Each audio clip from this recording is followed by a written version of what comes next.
Welcome to today's Explainer. Look, if you want to understand exactly where the massive bottleneck in AI infrastructure is heading right now, this earnings report is essentially your crystal ball. Today, we're unpacking Nebius Group's explosive Q2 2026 earnings. This was a quarter that sent their shares soaring roughly 34%, and it fundamentally challenged some very high-profile bears who've been aggressively betting against the company. The headline numbers are quite frankly staggering, but right beneath the surface lies this absolutely fascinating strategic story about how Nebius is navigating a red-hot AI infrastructure market. We're going to look at the numbers, the massive billion-dollar contracts, and the highly counterintuitive strategy they're deploying. Okay, let's just dive right in with a truly staggering number. 454%. That is their year-over-year revenue growth. I mean, they absolutely crushed consensus estimates, hitting over $582 million in revenue for the quarter. To put that into perspective, Wall Street expectations were sitting around $570 million. So what is actually driving this? Well, the Nebius AI business alone generated $575 million. That means it accounts for 98% of the entire group's revenue. And that specific unit is growing at a mind-bending 514% annually.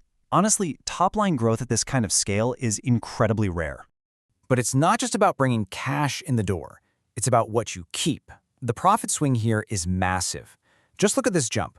Going from a $21 million loss last year to a $236 million profit in adjusted EBITDA, which is essentially their core operating profit this quarter. Overall, the group margin expanded to 41%. But the real standout metric, their core AI unit delivered an incredible 50% adjusted EBITDA margin. So they're not just growing fast, they're turning that hypergrowth directly into substantial, real-world profit. So here's our roadmap for this explainer. First, the Q2 earnings explosion. Second, the capacity strategy paradox. Third, their billion-dollar landmark deals. Fourth, how they're funding this massive AI build-out. And finally, we'll look at the risks and the bear case. Section 1. The Q2 earnings explosion. Surging past expectations. Let's look at how this tremendous top-line growth is building a massive foundation for the future. By the end of June, Nebius reached a massive annualized run rate revenue of $3 billion. That's up 56% from just $1.9 billion at the end of March. And the cash flow dynamic here is just as wild. Operating cash flow surged to $2.25 billion in Q2 alone. The result of all this, they are now sitting on an $8 billion war chest of cash and cash equivalents by the end of June. Plus, they've reaffirmed their full-year 2026 guidance, targeting up to $3.4 billion in group revenue. Which brings us to Section 2, the capacity strategy paradox, refusing to sell. What's really interesting here is their strategic positioning, because it's pretty counterintuitive. You really got to ask yourself, why would a red-hot AI infrastructure company intentionally refuse to sell out its planned capacity for 2027 right now? They have desperate customers lined up out the door.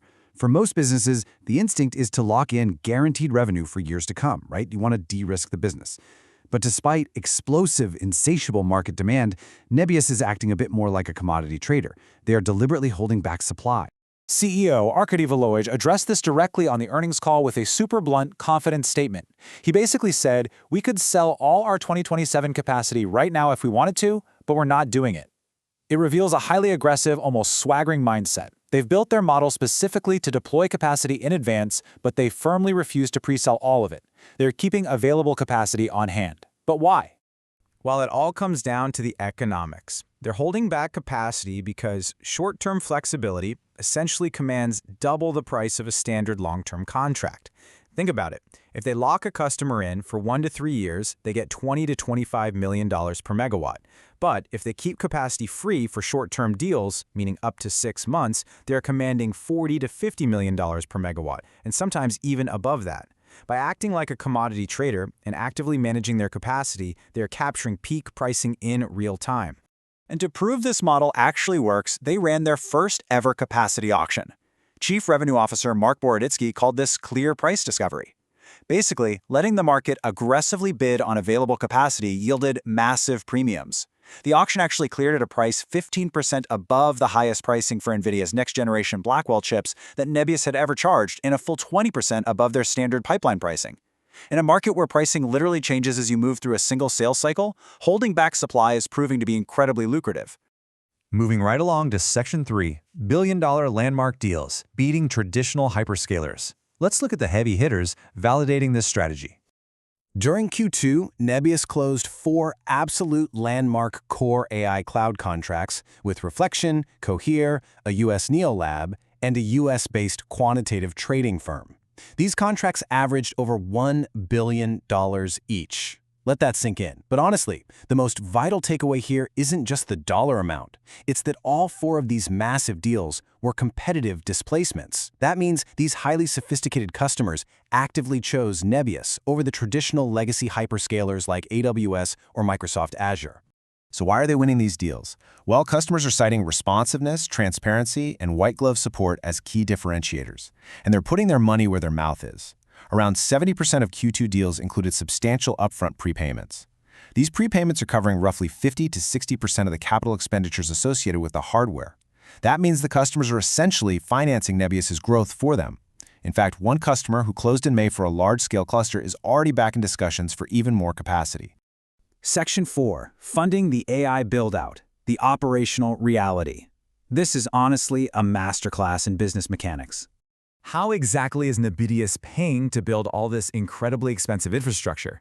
They are utilizing a brilliant 3-step logical flow to fund their build-out without entirely breaking their balance sheet.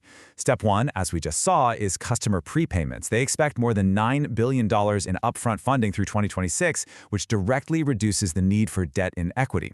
Step 2 is asset-backed financing, supported by a committed $40 billion backlog. And Step 3 is this innovative asset-light model where partners who have capital but don't really know how to sell AI compute finance and build the physical facilities, while Nebius provides the platform and the customer demand. Oh, and they also recently supplemented all of this by raising $2.8 billion, selling shares at an average price of $224. All this strategic funding is driving their physical footprint. Nebius just raised their year-end contracted power target to a staggering 5 gigawatts. For context, that is enough power to run a major city. They were at 3.5 gigawatts just at the end of March.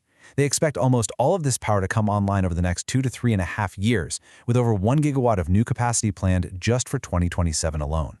However, there is a very, very important operational caveat here. Chief Infrastructure Officer Andrei Korolenko reminds us that just having power connected doesn't instantly mean you have cash flowing in. It's not a light switch. Data centers must be commissioned, complex networks built, intricate clusters deployed, and customers painstakingly onboarded. It actually takes several months to turn that raw connected power into actual billable revenue. And that timing delay, well, that introduces our next topic perfectly. Finally, Section 5, Risks and the Bear Case. The tension builds. We've got to impartially examine the dramatic tension surrounding this stock. Because look, this level of euphoric financial growth and massive ambition comes with truly staggering execution risks. The sheer scale of their guided 2026 capital expenditures is jaw-dropping. $20 billion to $25 billion. You cannot build 5 gigawatts of AI compute cheaply. And to keep pace with this massive build-out, the company's long-term debt has more than doubled to $8.4 billion.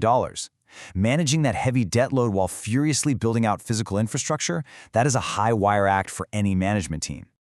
The risks really stack up when you look at market expectations. Nebius trades at a demanding valuation premium compared to its peers, which leaves zero room for error. To hit their year-end annualized run rate revenue target of $7 to $9 billion, they absolutely must accelerate execution in the second half of the year. Add to this some operational hiccups, like a reported delay at their Vineland, New Jersey facility.